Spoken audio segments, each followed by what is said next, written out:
the thing that we want to begin to look at next is the idea of the new story that we want to weave together. You know, we often don't think about it, but we really are all a part of creating a story that we live inside of. And when we don't think about it, we don't take responsibility for it. But this is an opportunity for all of us to really think together about what is the story that we'd like to have told 20 years from now or 30 years from now. Right now, we're taking a look at 20 years. So the question that we'd like to have each of you answer is, what is your new story of radical loving for the next 20 years? And let's actually start with Deb. Hello. Okay, this one is a fun one for me because I'm at a place in my life where I've had a successful career and I have retired from it, but I have launched into a way that work. And this is the case for me. These were what I did. However, I keep understand a lot of the skills that I practiced then certainly apply now to a short period of time. And so I'm much more politically interested in things because I really do have this to open, calm, compassionate resolution of problems, and small stages and large stages, definitely. So I'm talking to a lot of people, similar to Selena, in government, in big organizations, mostly not-for-profits for me at this point, because some of them do some work that could be expanded with what I would really like to bring. One of the things that I have really spent some time listening to are my African-American friends and African-American correspondents on the net, many of whom are women who say, I wish you white women would teach yourselves about racism. I can't speak it for you all the time. You need to take some responsibility for training up yourselves. And that's led to some really interesting conversations. So what I am in dialogue with in my own head and with some other people is, what would it look like if I took more of a responsibility for talking to white women about white women and white privilege and racism? So I'm getting some energy back from other people about that. I live near a hotbed of white women of white privilege. So I actually have some very interesting inroads to that. And I'm very excited about where, my skills and abilities can be applied in radically new ways with radically different constituent groups than what I worked for in human resources, in organizations. So I'm really pumped at this point. There is a lot we can be doing, and I'm going to be very glad to be a part of it. So Deb, thank you. I mean, what I'm hearing is that there are a lot of things that you're doing to move this new story forward, this new story that you're wanting to create. And that new story is going to be something having to do with dissolving the barriers between races, especially among women. Is that accurate? That is accurate, yes. Yeah, definitely. At the event last February, I think I first revealed how I first came into understanding my responsibilities for trying to understand the African American experience. And it was particularly strong in college. I am one of those who was in college in the 60s. And I learned a lot then, and I must admit I learned a lot in corporations too, because I worked with and for and had African American women working for me. So it's just a whole new way of looking at what we need to do to really understand each other, not just give lip service to each other, but to truly get the pain and to really work from the pain in understanding at a whole different level. Beautiful. Thank you. All right. How about if we go to Bobby? So, a new story.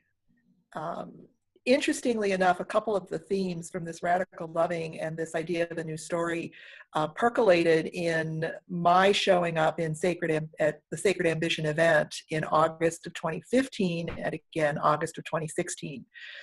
So this has been, for me, on the radar for a while. And I guess I want to bring forth this idea that there's a dual focus going on, because right now we leaders in Sacred Ambition are holding threads that are part of a brand new tapestry. Mm-hmm. And part of our job is to find the threads that are kind of within our own fingers right now, because there's certainly an inclination to go wide, to go big, to, you know, global problems, and there are indeed many. And yet the work that we can do in weaving a new tapestry has to start with where we are and what's currently in our hands and within our existing circle. And at the same time, we have to maintain that focus on that bigger vision, that 20-year outlook, and yet holding it in a way that's kind of loose. It's like you can hold the intent for radical loving, for the interconnection of all life, all beings on this planet, for, you know, the health and stability and wholeness of this beautiful planet that we're on, and all of its people and all of its species, and kind of holding that, but holding it loosely, because the details and the particulars over 20 years, we have no idea. And so part of what my mission, I'm learning, is to hold the space for people to ride those waves of mystery, of the highest of highs, then dropping to the lowest of the lows, and sort of staying in our own little boats, and yet aware of all of our other fellow boaters, sister boaters, out on the waters with us on those great big waves. So, you know, I've been experimenting with calling it a consortium of light, where we, groups like Sacred Ambition, groups like Mindful New Mexico, groups like the True Purpose Institute that I'm also involved with, really the leaders who are bringing forth invisible and invincible energetic infrastructures. It's what has not ever been seen before, ever. And so a lot of us have wondered, you know, what am I here for? And now we know, well, we're here for these times, and there's still some confusion about, well, what do I do sort of on the ground in the world? And so it really is, part of my work is to help people see what is invisible, what they haven't been able to see or experience, even though they know it at a really deep level. So in a sense, it's a bigger scale of work, but for me, it's also an intimacy, because you can only do this honoring of the invisible at a relatively intimate level, at least for me. And I think there are other people who can take it out on a bigger stage. And I think that's perfectly appropriate. And so it's for all of us honoring that inner call and deeply rooting into our own inner wisdom, and really apprenticing to that inner wisdom, like what you know. And the circles that I'm looking at convening are helping people to own that, claim that, dig deeper into their own roots, so that they can then take it out to the bigger world, if that is their mission. It's really nicely said, Bobby. I mean, a couple of the things that I just want to really reiterate. It's very clear that there is a story. You have a strong intent about wholeness and connection and intimacy. And so that strong intent shapes the story that you are weaving through your actions. You also are recognizing, and I appreciate that you brought it out, that there needs to be the space for organic emergence of the actual shape and scope of it. So both things, really, really nicely said. Thank you. Okay, how about Vincent? What's the new story of radical loving for the next 20 years? I want to pick up a little bit on that topic of intent and intention, and recently learned that intention is something that clears the path toward an objective, and without intention, life gets in the way, or people get in the way. I've begun to look specifically at that word intention and develop intentions for myself in many ways, but in relation to this conversation about what is it that I intend to bring to this world, or what would I want my legacy to be?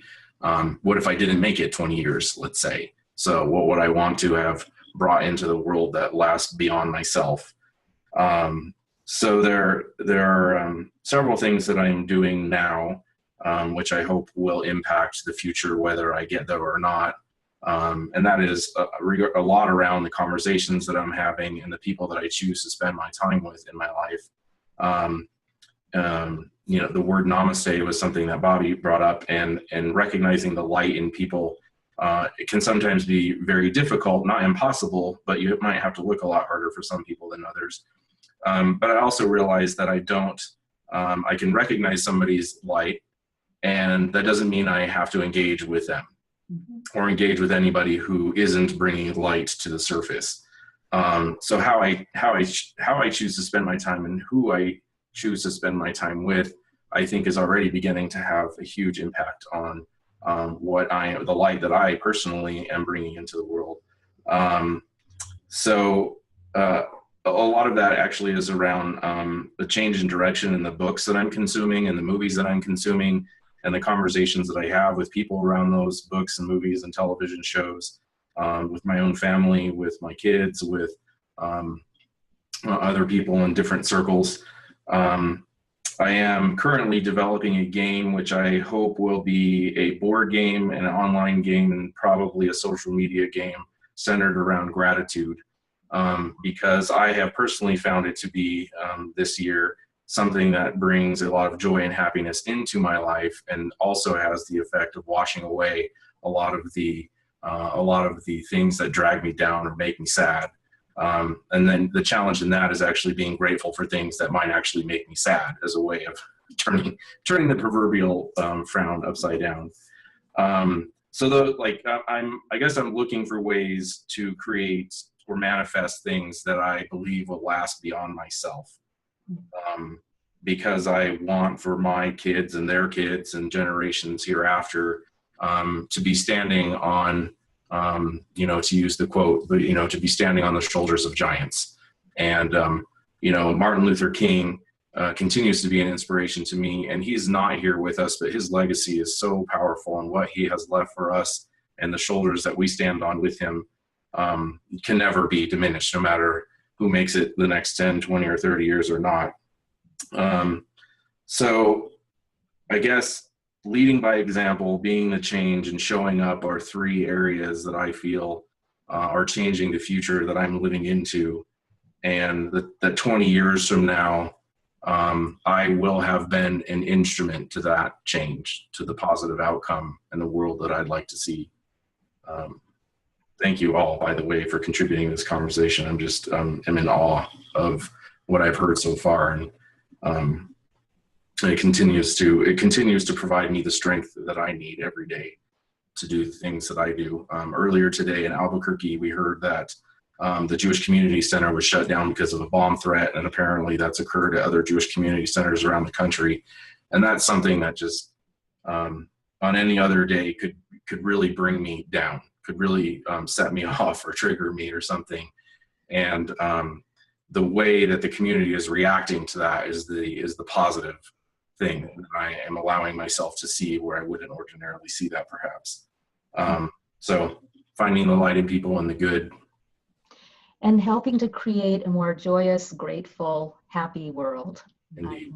I can clearly hear your intent through all that. And I so appreciate your highlighting the work that it is for each of us to be aware enough and to keep working on ourselves, to make ourselves the kind of people that we need to be in order to bring about that new story. Thank you. Yes. And Selena. Well, first of all, I want to thank you for asking the question to make me think about 20 years from now, because that's really useful. It's a really useful exercise for me. And as I do think about that, I have 5 grandchildren now, and in 20 years, they will all be out of college and in the work world. And so as I think about them being in the larger community and in their own communities, it really helps set the stage for me to think about what I can do now in order to make a difference for them then. So you did a really nice job segueing into some stuff I want to talk about, Vincent, is that we look at how our communities, our organizations are responding now to many of the crises or hot topics that have come to the surface just in the last few months. And it's very different. It's even different than it was in the 60s when we were having some sort of a social revolution. There's much more of a seed, it's not everywhere yet, but a seed of moving together and overcoming our differences in order to move important topics forward and to stand up for each other in a different way. So as I think about my role in all of that, how we communicate, how we move forward, I know a piece for me is around systems and human systems, because that's the work I've done in organizations for a long time. And so it's easy from my vantage point for me to see how our systems, all of them, whether it's education, medicine, governance, business, are all very patriarchal. They just are. It's where we've come from, and how that is not serving us very well now. And as we look at our particular political climate, we can see that we've got a spotlight on the patriarchy, and it's highlighted for us to see how really incongruent that is with where we feel that we're moving as a people. And as I began to imagine 20 years out and think about the people who are leaders of the patriarchal systems now will no longer be the leaders, and they will be my emerging grandchildren, and they will make things different because they've been raised differently. So 20 years in the life cycle of a human system is not very long, really, in the transformation, talking about transformation. So how do we move those systems forward from where they are? A lot of my colleagues are working on bringing the feminine into our systems of all kinds, and that's beautiful work. And I watch that, and I can see the feminine aspect melding with many of our systems and many of our leaders. And I have this really odd and different calling, I guess it is, to allow to mature the masculine energies that are in our systems now. Here's how I imagine this. I imagine this feminine, powerful, fierce, mature, wise energy infiltrating our systems now and showing up with a teenage boy, a teenage masculine energy that is in our systems now. And that's going to be a different kind of imbalance and not a wholeness.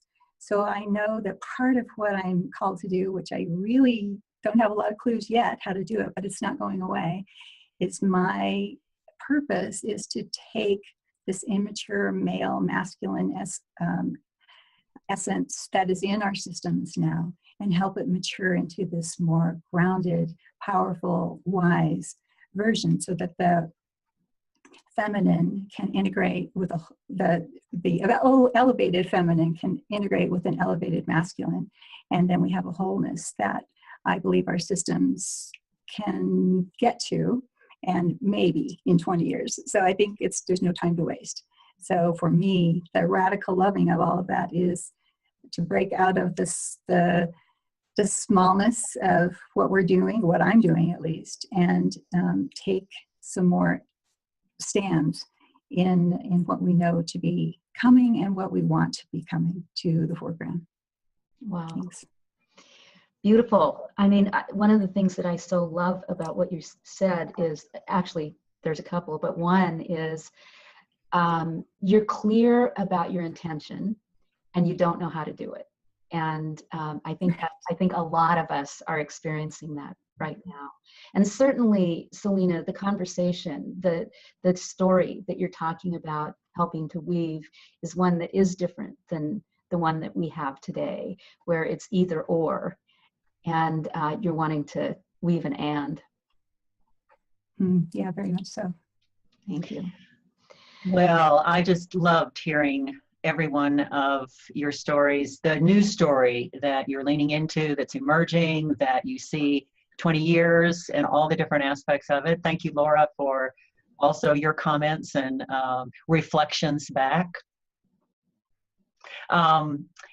To wrap up here, I mean, we could go on, you know, the six of us could go on for hours talking about this because, you know, this is I know that everyone on this Zoom call has thought about the questions that we posed deeply and brought forward your wisdom at this time. And so I just want to say, if you are watching this Zoom video and saying, wow, is this what we're going to be doing on a day of radical loving? We are. So if you have not necessarily thought about these topics as deeply as our guests have today, don't worry about that. That's one of the things we're going to be doing on the day. We are going to be looking at what is radical loving to you. We're also going to be looking at a couple of very important aspects of radical loving: compassion and open-heartedness. We're also going to be looking at what is the cost. You know, what does it really require for us to show up in the world, in our families, in our communities with radical loving. And we are going to envision, set an intention, and create a new story. I personally think this is probably one of the most important things we can do at this time, because if we do not live into a new story, we will continue to get the story we have now. So February 18th is when we're going to gather together. Laura, do you have anything you'd like to say in wrapping up? I would just say it will be a day where you'll have a forum in which to explore who you are in the midst of the possibility of radical loving. It will be a place where you get really surrounded and held in a community of people that are all committed to the same thing, even though the expressions might be different from person to person. And you will leave there inspired by yourself and by everybody else, and knowing that you're not alone. And also moving into sacred action. That's right. Very important part of this. And come be with these 4 beautiful Sacred Ambition leaders and many more like them. We are quite a group. Yes, we are quite a group. So I want to end by asking each of you in one word, because I know all of you are really verbose. One word. Why do people want to come to a day of radical loving? Bobby?